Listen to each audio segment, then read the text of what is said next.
berkunjung ke tempat-tempat yang bersejarah untuk mengenang sejarah dan tujuannya mendekatkan diri kepada Allah Subhanahu wa taala. Nah, ini Jabal Sur, ini. Nah, itu ada batu kecil di sebelahnya, itu adalah Jabal Sur. Sur itu adalah lubang kecil. Beda dengan Jabal Nur, di dalamnya ada Gua Hira. Kalau Gua Hira itu bisa beberapa orang yang salat di sana. Kalau Jabal Sur ini masuknya pun menunduk begini. Makanya tatkala kafir Quraisy mengejar Rasulullah Shallallahu Alaihi Wasallam, itu kelihatan kaki-kaki orang kafir Quraisy itu kelihatan tuh. Seandainya mereka membungkukkan badannya, maka kelihtanlah Rasulullah. Maka ketika itu Abu Bakar dalam keadaan takutnya luar biasa, lalu turunlah ayat Al-Quran, wala takhaf inallaha ma'ana. Jangan takut, sesungguhnya Allah bersama kita. Maka kenapa orang kafir Quraisy itu tidak menganggap di situ ada Rasulullah? Pertama, burung dara itu bertelur di bibir gua itu. Makanya sampai sekarang burung dara itu walaupun halal tapi tidak dimakan. Yang kedua itu laba-laba membuat sarang. Secara logik berpikir, kalau ada di bibir gua sarang laba-laba, ada burung merpati baru bertelur, berarti tidak ada orang di dalam. Makanya kafir Quraisy tidak membungkukkan badannya. Tetapi ada yang istimewa sebelum Rasulullah masuk, karena Rasulullah ini kan sahabat sekaligus mertua sekaligus menantu daripada Abu Bakar. Sebelum Rasulullah masuk, semua lubang itu dibersihkan semuanya. Ada lubang-lubang dibersihkan, ada lubang-lubang ditutupi dengan kain dan lain sebagainya. Ternyata ada satu lubang yang tidak bisa ditutupin. Akhirnya ditutupkanlah dengan jempol kakinya sahabat Abu Bakar Siddiq. Setelah itu Rasulullah masuk ke dalam gua dalam keadaan bersih, Jabal Sur. Beliau berbaring di pahanya Abu Bakar. Karena kecapean manusiawi, Rasulullah ketiduran. Setelah beliau tidur, beliau kaget. Kenapa kaget? Karena ada yang jatuh di pipi beliau, ternyata air mata Abu Bakar. Ditanya, kenapa engkau menangis? Ternyata kaki Abu Bakar ini dikatakan digigit oleh kalajengking. Maklum kalajengking Arab kan bu, besar-besar gitu.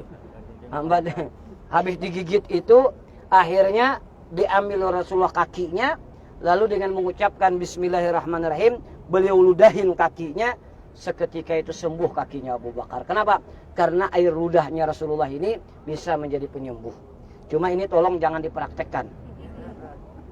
Kalau kena bisi tetangga tergigit kalajengking, sini kamu ludahi, hus pian ludahi, insyaallah infeksi. Yang meludahi pengaramput orangnya. Jadi di sini Rasulullah bersembunyi di sini selama 3 hari, salah satu ayam. Selama 3 hari beliau bersembunyi di sini, lalu beliau menuju kota Madinatul Munawwarah. Dan satu lagi yang terakhir, kena panas, belum sampaikan, ada yang istimewa sebelum Rasulullah berangkat. Pertama, tempat tidurnya Rasulullah itu digantikan oleh Sayyidina Ali radhiyallahu an, diganti oleh Sayyidina Ali radhiyallahu an. Jadi kafir Quraisy kalau menengok itu masih ada Rasulullah. Semua mereka ini dengan pedang yang terhunus ingin membunuh Rasulullah. Ternyata setelah Rasulullah keluar, beliau ambil debu lalu beliau taburkan di hadapan kafir Quraisy. Dan yang ketiga, setiap jejak kuda beliau itu dihapus oleh jejak keledai di belakang beliau. Dan yang keempat, beliau mencari jalan yang tidak biasa dijalani orang menuju Madinah. Artinya apa? Rasulullah itu melengkapkan ikhtiarnya dulu, baru beliau bertawakal kepada Allah Subhanahu wa ta'ala. Artinya apa? Hidup ini harus ikhtiar dulu, baru kita serahkan diri kepada Allah Subhanahu. Rasulullah sendiri tempat tidurnya digantikan, mau keluar ditaburkan debu, habis itu tetap jejak langkahnya dihapus oleh keledai, mencari jalan yang tidak biasa dijalani oleh orang biasanya. Akhirnya apa? Ini adalah bagian daripada ikhtiar dan usaha. Maka Islam mengajarkan hidup ini sempurnakan ikhtiar kita, baru kita bertawakal kepada Allah Subhanahu wa taala. Jangan terserah Tuhan aja, kada boleh terserah Tuhan. Kita yang berikhtiar. Saya contohkan begini. Ini HP. Kalau saya letakkan di ujung ini jatuh atau tidak? Jatuh. Maka saya letakkan ke tengah. Nah, saya letakkan ke tengah, jatuh atau tidak? Nah, meletakkan ke tengah ini adalah ikhtiar. Meletakkan ke tengah ini adalah doa. Meletakkan ke tengah ini adalah usaha. Kalau sudah ke tengah tetap jatuh, baru namanya takdir namanya. Jadi hidup ini perlu berusaha, sebagaimana diajarkan oleh Rasulullah, padahal yang memerintahkan hijrah Allah, tetapi beliau tetap berikhtiar, tidak menyerahkan dirinya kepada Allah Subhanahu wa taala. Beliau 3 hari di sini, habis 3 hari di sini, lalu beliau menuju Madinatul Munawwarah, lalu beliau ke Masjid Quba yang kita kemarin. Nah, di situ beliau mampir di sana, lalu membangun Masjid Quba seperti itu. Demikian, terima kasih. Kita boleh foto bersama. Mana spanduknya mana? Ya. Oke. Ayo, hadap sini ya. Kenapa hadap sana? Hadap sini, hadap ulun. Backgroundnya itu. Oh iya, bujur. Ayo, Masya Allah. Jadi kalau ulun tanya, kita berada di mana? Jabal Sur. Kita berada di mana? Jabal Sur. Bersama siapa? PT Raihan Alia. Ulun ulangi, kita berada di mana? Jabal Sur. Bersama siapa? PT Raihan Alia Tur. Allahu Akbar. Oke. Pian sih. Pian mau.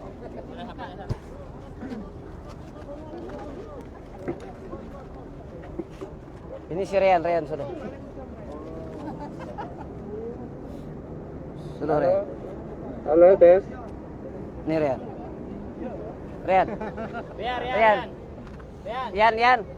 Bikin video ini ya, ini aja ya. Terus tekan videonya. Oke, ayo. Masuknya kalau lah. Merapat sini sedikit. Oke. Masya Allah. Lajim Irsil. Halo, tes 1 2. Apa tadi? Di mana kita? Oke.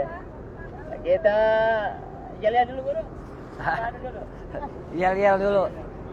Semangat yelnya kita. Di mana kita? Jabal Sur. Di mana kita? Bersama siapa? Raihan Aliatur. PT Raihan Aliatur. Ulang ada selawat ini. Ayo.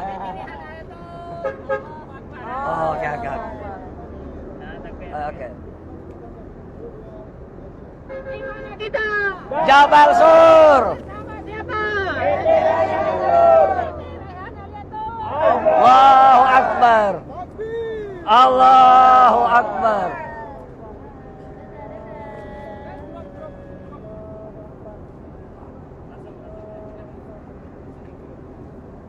Alhamdulillahirrabbilalamin. Hari ini PT Raihan Aliatur berada di Jabal Sur. Semua jamaah insya Allah dalam keadaan sehat walafiat. Dan rata-rata makan hintalu 2. Video. Lambai. Mulai ujung.